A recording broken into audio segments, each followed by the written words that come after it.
ভাই খিলগাঁও যাইবেন? আরে বেটা আসতে যাবো ভাই, খিলগাঁও যাইবেন?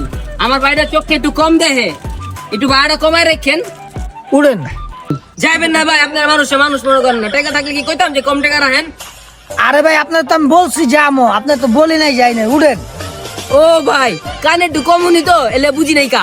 ওই ওর যাইবো বলে, তাহলে চল। আচ্ছা ওই ওই তুই হেনে কই উড়াস? সিট পাইতাছি না বেটা, কি করবো? উঠতাছি, সিট আছে। কি কস কি তুই? কই যাবি? খিলগাঁও যাবো কইলাম না। আরে বয়রার ঘরে বয়রা, আমি সিটের উপরে উঠতাছি, সিট তো খুঁজে পাইতাছি না। কই রে সিট? কানার রে, তুই তো বেড়া রটের মুহের মধ্যে উঠতে বইরছিস। বেড়া যাইবো কেমনে? তুই নেমা সিডা এনে বইবি। এদিকে এদিকে ওঠ ওঠ ওঠ। আচ্ছা ঢুকতেছি। শালার গেল, তুই বেড়া অত টলো ঢুকতেছিস কি লিগা? বেড়া তো তোর উপরে অটো চালা যাইবো, আবার পাউডা ভাঙে যাবো, লুলো হয়ে যাস পরে।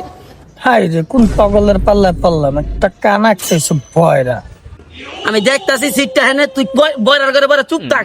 আমি সিটটা দেখতাছি, নিচে আছে সিটটা, তুই পাকটামি করস বয়রা। এমন চলতে থাকলে আজকে তো আমার জমা যাত্রী চাঙ্গে এমনি থাকুন যাবো না জায়গায়।